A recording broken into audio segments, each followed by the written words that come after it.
റുപ്പിമങ്ക് എന്ന് പറഞ്ഞിട്ടുള്ള ഈ പേഴ്സണൽ ഫിനാൻസ് സംബന്ധിയായിട്ടുള്ള യൂട്യൂബ് ചാനൽ 5 വർഷമായിട്ട് ഈ കാര്യങ്ങളിൽ വീഡിയോകൾ തന്നുകൊണ്ടിരിക്കുക എന്നുള്ളത് നിങ്ങൾക്ക് പലർക്കും അറിയാം. അതിൽ റുപ്പിമങ്കിന് ഏറ്റവും കൂടുതൽ തെറി കേട്ടിട്ടുള്ള വീഡിയോ ഏതാണെന്ന് അറിയാമോ? നിങ്ങൾ വിചാരിക്കുക അത് ഹൈ റിച്ചിൻ്റെ വീഡിയോ ആണ്. അല്ല. നിങ്ങൾ ചിലപ്പോൾ വിചാരിക്കുക അത് LICയെ പറ്റിയിട്ട് പറഞ്ഞിട്ടുള്ള വീഡിയോ ആണ്. അതുമല്ല. ഏറ്റവും കൂടുതൽ തെറി കിട്ടിയിട്ടുള്ളത് മൾട്ടി സ്റ്റേറ്റ് കോപ്പറേറ്റീവ് സൊസൈറ്റികളെ പറ്റിയിട്ട് 2 വർഷം മുമ്പ് ഞാൻ ചെയ്തിട്ടുള്ള ഒരു വീഡിയോ ഒക്കെയാണ്.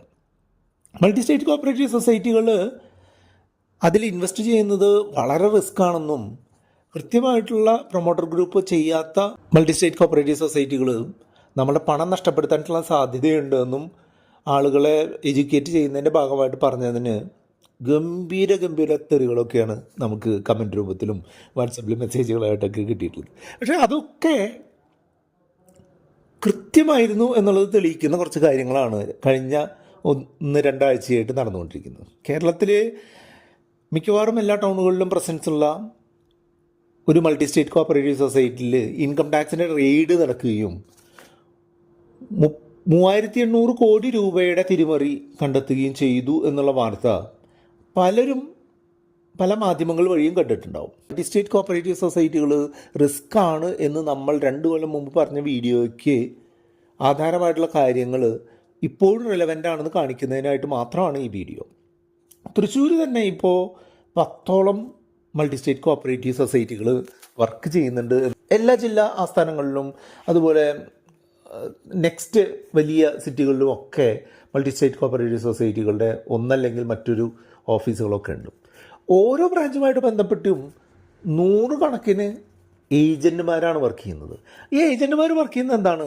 അവർ പുണ്യം കിട്ടാനൊന്നുമല്ല, ഗംഭീര കമ്മീഷൻ കിട്ടാൻ തന്നെയാണ്. ചേർക്കുന്ന എമൗണ്ടിൻ്റെ അല്ലെങ്കിൽ അവർ പിടിച്ചു കൊടുക്കുന്ന എമൗണ്ടിൻ്റെ 2 മുതൽ 4% വരെ കമ്മീഷൻ ഓഫർ ചെയ്തിട്ടാണ് ഇവർ വർക്ക് ചെയ്യുന്നത്. അതായത് നമ്മളുടെ മൾട്ടി ലെവൽ മാർക്കറ്റിങ്ങിന് അല്ലെങ്കിൽ ഹൈറിച്ച് പോലുള്ള മൾട്ടി പോയിൻറ്റ് മെർക്കൻഡൈൽ സിസ്റ്റങ്ങളിലൊക്കെ വർക്ക് ചെയ്താൽ കിട്ടുന്ന ഏകദേശം അതേ രീതിയിലുള്ളൊരു ബെനിഫിറ്റൊക്കെ കിട്ടുന്നുണ്ട്.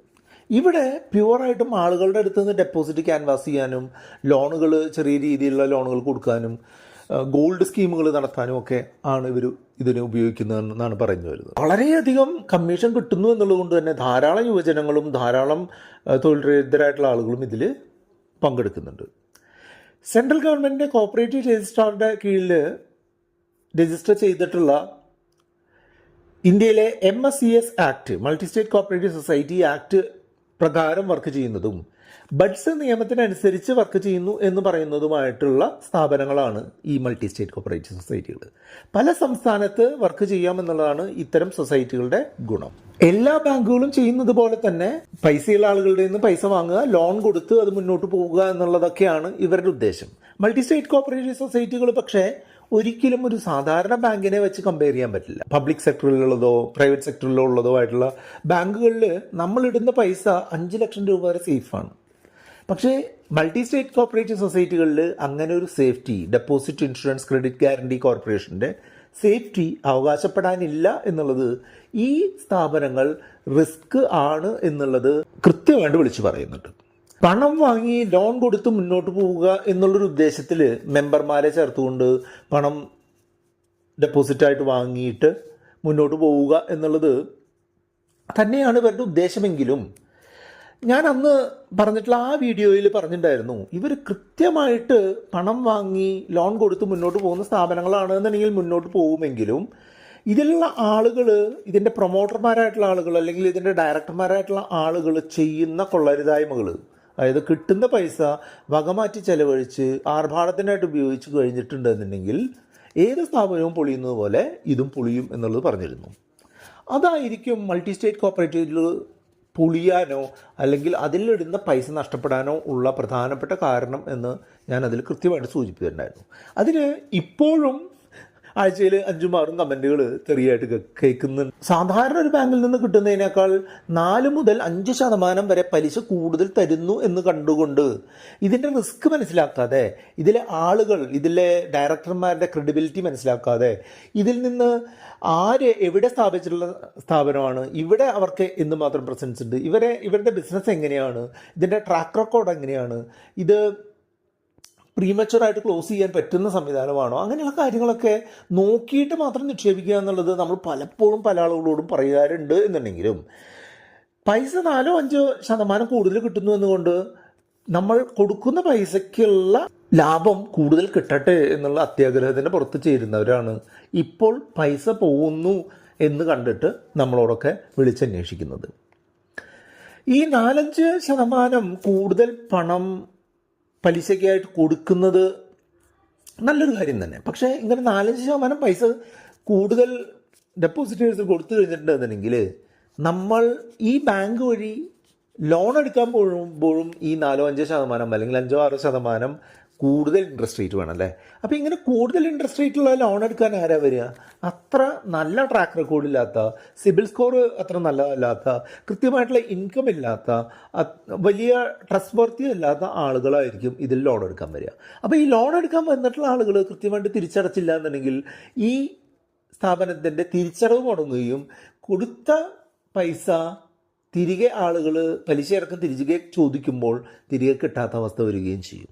ഒരു സിറ്റുവേഷൻ ഉണ്ടാവും എന്നുള്ളതും, ഇത് നമ്മൾക്ക് എപ്പോഴെങ്കിലും പൈസ മേടിച്ച് കഴിഞ്ഞിട്ടുണ്ടെന്നുണ്ടെങ്കിൽ, നമ്മൾ പൈസ കൊടുത്തു കഴിഞ്ഞിട്ടുണ്ടെന്നുണ്ടെങ്കിൽ അത് പലിശയടക്കം നമുക്ക് ആവശ്യമുള്ളപ്പോൾ തിരിച്ച് കിട്ടാനുള്ള പ്രീമച്വർ ക്ലോസിംഗ് ഓപ്ഷനുകളൊന്നും ഇല്ല എന്നുള്ളതും ഇത്തരം സ്ഥാപനങ്ങളെ വളരെ പ്രശ്നത്തിലേക്ക് എത്തിക്കുന്നുണ്ട്.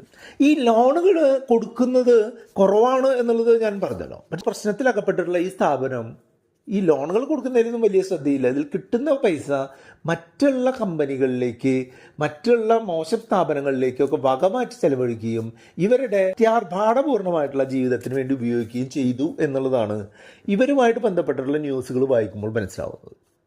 അപ്പം നിങ്ങളെപ്പോഴും ശ്രദ്ധിക്കേണ്ടത് എന്താണെന്ന് വെച്ചാൽ, ചെറുതാണെന്നുണ്ടെങ്കിലും വിശ്വസ്തതയുള്ള, കൃത്യമായിട്ട് ഇന്ത്യയിലെ നിയമങ്ങൾ, അതിപ്പോൾ ടാക്സ് ഫയലിംഗ് ആവട്ടെ, ടാക്സുമായിട്ട് ബന്ധപ്പെട്ടിട്ടുള്ളതാവട്ടെ, അതുപോലെ GST റെഗുലേഷനുമായിട്ട് ബന്ധപ്പെട്ടിട്ടുള്ളതാകട്ടെ, ബഡ്സ് ആക്റ്റുമായിട്ട് ബന്ധപ്പെട്ടിട്ടുള്ള റെഗുലേഷൻസും ആവട്ടെ, എല്ലാം കൃത്യമായിട്ട് ഫോളോ ചെയ്യുന്ന, അതുമാത്രമല്ല കൃത്യമായിട്ടുള്ള ബിസിനസ് ഉള്ള, കേന്ദ്ര നിയമങ്ങൾക്കും സംസ്ഥാന നിയമങ്ങൾക്കും അനുസരിച്ച് മുന്നോട്ട് പോകുന്ന സ്ഥാപനങ്ങൾ വേണം നമ്മൾ നിക്ഷേപിക്കാൻ എന്നുള്ളതാണ്. അപ്പോൾ നിങ്ങൾ പലരും ചോദിക്കും, മൾട്ടി സ്റ്റേറ്റ് കോപ്പറേറ്റീവ് സൊസൈറ്റികൾ MCSE ആക്ട് അനുസരിച്ച് പ്രവർത്തിക്കുന്നതല്ലേ എന്നുള്ളത്. MCSE ആക്ട് അനുസരിച്ചൊക്കെ തന്നെയാണ് പ്രവർത്തിക്കുന്നത് എന്നുണ്ടെങ്കിലും ഇതിൽ മേജർ നമ്പർ ഓഫ് കമ്പനികളും ഈ കിട്ടുന്ന പണം വകമാറ്റി ചെലവഴിക്കുന്നതിൽ ഉസ്താദുകളാണ് എന്നുള്ളതാണ് ഇപ്പോൾ മനസ്സിലാക്കിക്കൊണ്ടിരിക്കുന്നത്. ഈ കേന്ദ്രത്തിൻ്റെ നിയമങ്ങൾക്കനുസരിച്ചാണ് പ്രവർത്തിക്കുന്നത് എന്നുള്ളത് ശരി തന്നെ. പക്ഷേ കേന്ദ്ര ഗവൺമെൻറ്റിൻ്റെയോ അല്ലെങ്കിൽ ഡെപ്പോസിറ്റ് ക്രെഡിറ്റ് ഗ്യാരണ്ടി കോർപ്പറേഷൻ്റെയോ RBIയുടെയോ ഒന്നും ഇൻഷുറൻസ് ഇവരുടെ പണത്തിനില്ല എന്നുള്ളത് നിങ്ങൾ കൃത്യമായിട്ട് മനസ്സിലാക്കും. നമ്മളുടെ നാട്ടിലെ ഷെഡ്യൂൾഡ് ബാങ്കുകൾക്ക് 5 ലക്ഷം രൂപ വരെ കവറേജും, നമ്മളുടെ നാട്ടിലെ സാധാരണ കേരള സംസ്ഥാനത്തെ സഹകരണ ബാങ്കുകൾക്ക് 2 ലക്ഷം രൂപ വരെ ഇൻഷുറൻസ് കവറേജും ഒക്കെ ഉണ്ട് എന്നുള്ളിടത്താണ് ഈ ബാങ്കുകൾ, ഈ മൾട്ടി സ്റ്റേറ്റ് കോപ്പറേറ്റീവ് സൊസൈറ്റികൾ പൊളിഞ്ഞു കഴിഞ്ഞാൽ 1 രൂപ പോലും നമുക്ക് തിരികെ കിട്ടാൻ പോകുന്നില്ല എന്നുള്ള കാര്യം നിങ്ങൾ മനസ്സിലാക്കേണ്ടത്. അപ്പം നമ്മളുടെ ഒരു പണമാണ്, നമ്മളുടെ റെസ്പോൺസിബിലിറ്റിയാണത് കൃത്യമായിട്ട് സേഫായിട്ട് സൂക്ഷിക്കാനും അത് സേഫായിട്ട് വളർത്താനും ചെയ്യേണ്ടത് നമ്മളുടെ റെസ്പോൺസിബിലിറ്റി ആണെന്നുള്ളത് നിങ്ങൾ കൃത്യമായിട്ട് മനസ്സിലാക്കി മാത്രം നിങ്ങൾ ഡെപ്പോസിറ്റ് നടത്തുക എന്നുള്ളതാണ് അതിനെപ്പറ്റി പറയാനുള്ളത്. ഇതുമായിട്ട് ബന്ധപ്പെട്ട് ഇപ്പോൾ നടന്നിട്ടുള്ള ഈ IT റെയ്ഡ് നടന്നിട്ടുള്ള ഈ സ്ഥാപനം തൃശ്ശൂരൊക്കെ 2-3 ബ്രാഞ്ചുകളുള്ള ഒരു സ്ഥാപനമാണ്. 3800 കോടി രൂപയാണ് ഇവർ ഈ തട്ടിപ്പുമായിട്ട് ബന്ധപ്പെട്ട് കണ്ടിട്ടുള്ളതെന്നാണ് പറയുന്നത്. ഇതൊക്കെ കമ്പയർ ചെയ്യുമ്പോൾ ഹൈറിച്ചിൻ്റെ തട്ടിപ്പും ഈ തട്ടിപ്പും ഒക്കെ ഏതാണ്ട് ഒരേ സ്കെയിലിൽ വരുന്ന തരത്തിലുള്ള തട്ടിപ്പാണെന്നാണ് മനസ്സിലാവുന്നത്. കേരളത്തിന് പുറത്ത് ഉള്ള ഒരു ഗുപ്തയും കേരളത്തിൽ ഓപ്പറേറ്റ് ചെയ്യുന്ന ഒരു വിനായകനും മെഹ്റാനും ഒക്കെയാണ് ഇതിൻ്റെ മെയിൻ ആൾക്കാർ എന്ന് പറയപ്പെടുന്നു. പൂർണ്ണമായിട്ടുള്ള പേരുകൾ ഞാൻ പറയുന്നില്ല. ഈ ആളുകളൊക്കെ അവരുടെ വകമാറ്റി ചെലവഴിക്കുന്ന കാര്യത്തിൽ ഉസ്താദുകളായിട്ടുള്ള, മുൻകാലത്ത് പല തട്ടിപ്പുകളിലും സമാനപരമായിട്ടുള്ള തട്ടിപ്പുകളിൽ ചെന്നുപെട്ടിട്ട് കൾപ്രിറ്റ്സ് ആയിട്ടുള്ള ആളുകളാണ് എന്നുള്ളതാണ് മനസ്സിലാവുന്നത്. നികുതി വെട്ടിപ്പും കടലാസ് കമ്പനികളിലേക്കുള്ള പണമൊഴുക്കുമൊക്കെയാണ് ഇവിടെയും അവർക്ക് വിനയായിട്ടുള്ളത് എന്നുള്ളതാണ് മനസ്സിലാവുന്നത്. ഈ IT റെയ്ഡ് നടന്നത് ഒരു തുടക്കം മാത്രമാണ് എന്നാണ് എനിക്ക് തോന്നുന്നത്. ഇതിനെ തുടർന്ന് ED കേസ് ഫയൽ ചെയ്യാനുള്ള സാധ്യതയുണ്ട്. EDയുടെ അന്വേഷണം വരും. EDയുടെ അന്വേഷണം വന്നു കഴിഞ്ഞാൽ ഇത് ഒരു ഫ്രീസിങ്ങിലേക്കൊക്കെ പോയേക്കാം എന്ന് എനിക്ക് തോന്നുന്നു. മൾട്ടി ലെവൽ മാർക്കറ്റിങ്ങിലെ അടിമകളെ പോലെ ഈ മൾട്ടി സ്റ്റേറ്റ് കോപ്പറേറ്റീവ് സൊസൈറ്റികളുടെ ഏജൻറ്റുമാരും ഒരു പരിധിവരെ അടിമകളാണ് എന്നുള്ളതാണ് ഞാൻ കേട്ടിട്ടുള്ളത്.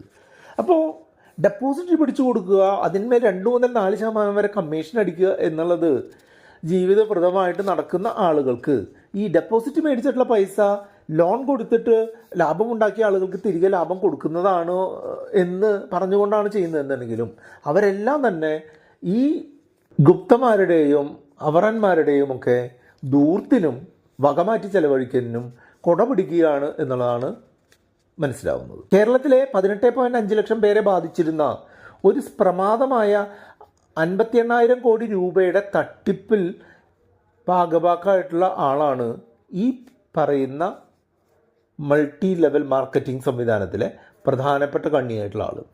സെബിയും മറ്റുള്ള സ്ഥാപനങ്ങളും ഒക്കെ ഇയാൾക്കെതിരെയുള്ള അന്വേഷണങ്ങൾ നടത്തിക്കൊണ്ടിരിക്കുകയാണ് എന്നുള്ളതാണ് മനസ്സിലാവുന്നത്. എന്നിട്ട് നിങ്ങൾ വിചാരിക്കും ഇതിൻ്റെയൊന്നും ന്യൂസുകൾ മെയിൻ സ്ട്രീം മീഡിയയിൽ കാര്യമായിട്ടൊന്നും കണ്ടില്ലല്ലോ എന്നുള്ളത്. ഇതൊക്കെ തന്നെയാണ് ഹൈറിച്ചും ഇതൊക്കെ തമ്മിലുള്ള സാമ്യം.